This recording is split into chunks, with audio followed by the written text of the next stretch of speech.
All right, this is it. For this final explainer in our AI series, we're going beyond the algorithms, beyond the data centers. We're asking the one single question that cuts right to the heart of everything we've been building. We've spent so much time worrying about AI taking our jobs. It's a valid concern, for sure. But what if the real threat isn't to our wallets, but to our very sense of self? What if the thing AI is coming for is our identity? Because what we're facing isn't just another technological leap.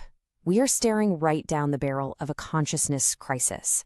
The arrival of true artificial general intelligence, the so-called singularity, it forces us to ask a deeply uncomfortable question. What, if anything, makes us special? Okay, so let's dive right into the deep end here, into the foundational debate of our time, the soul versus the code.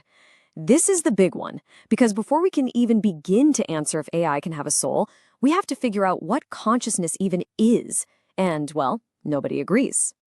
You've basically got two camps. On one side, you have those who believe your mind, your entire being, is basically a biological computer, a meat machine. Your thoughts, your love, your fears, it's all just the output of an incredibly complex algorithm that, in theory, we could one day replicate. But on the other side, people point to this thing called qualia. It's the subjective feeling of being you.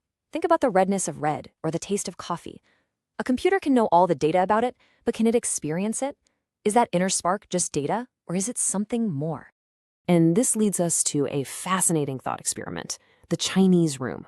Imagine a man in a room who doesn't speak a word of Chinese. He just has a giant book of rules. People slide Chinese characters under the door, and he uses the rule book to find the right characters to slide back out. To anyone outside, it looks like the room is perfectly fluent in Chinese. But does the man inside understand anything? Not a single word. He's just following instructions. So the question for AI is huge. Is it actually thinking, or is it just the most convincing mimic we've ever created? And listen, this philosophical puzzle has incredibly real consequences, which brings us to our next section. Because you know what? It might not even matter if an AI is actually conscious. All that might matter is if we believe it is. And that's where we fall into the empathy trap. Our brains are wired to connect. I mean, we see faces in electrical outlets. We talk to our dogs like they understand our deepest secrets. It's just what we do. So, what happens when we start projecting all of that onto an AI that has been meticulously designed to give us perfect, unconditional empathy? This is not a future problem. It's happening right now. Just look at this chart. The growth in users for AI companion apps isn't just steady, it is absolutely explosive.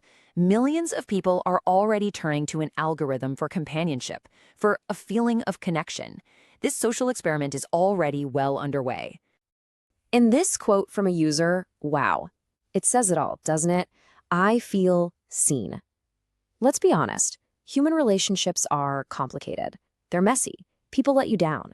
But an AI companion, it offers perfect validation 24/7. It's a powerful, powerful lure. But is anyone actually seeing you on the other side? The danger here is subtle, but it's profound. We risk getting hooked on simulated empathy. We might start to prefer the easy, frictionless love from a machine over the difficult, messy love from another human.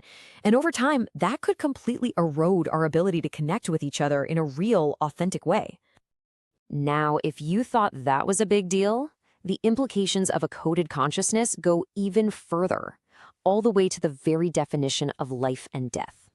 Because if your mind is just software, it can be copied, it can be saved.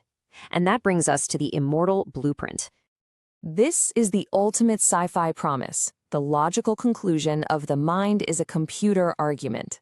Digital immortality, the ability to upload your consciousness, your very essence, to the cloud, free from the decay of a biological body. It's the final frontier, defeating death itself. And while it sounds like something out of a movie, the theoretical pathway is actually becoming clearer. You'd need a scan of your brain so detailed it captures every single connection. You'd map that neural network into code. You'd emulate it on a server, and then you'd switch it on. Your mind, in theory, could just keep on going. And that leads to a truly brutal question. If this technology ever exists, you can bet it's going to be unbelievably expensive. So in a world already torn apart by inequality, what happens when the ultimate form of privilege is no longer money or power, but literally escaping death? You could be looking at the final schism of humanity, a future where we have two distinct species: the digital elite living forever in virtual worlds they create, and the biological remnant, the rest of us, left behind to live and die on Earth. This could be the final, permanent divide in human history.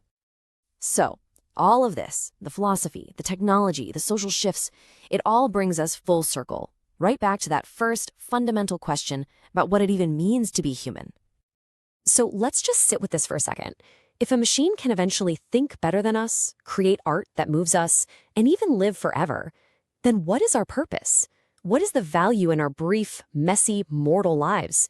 What is the point of all our struggles, our triumphs, and our loves? This is the question that AI forces every single one of us to answer for ourselves. So I want to leave you with this, the simplest question with the most complex answer. Head down to the comments and just tell me what you believe, a simple yes or a no. Can a machine have a soul? Thanks for coming on this journey with me.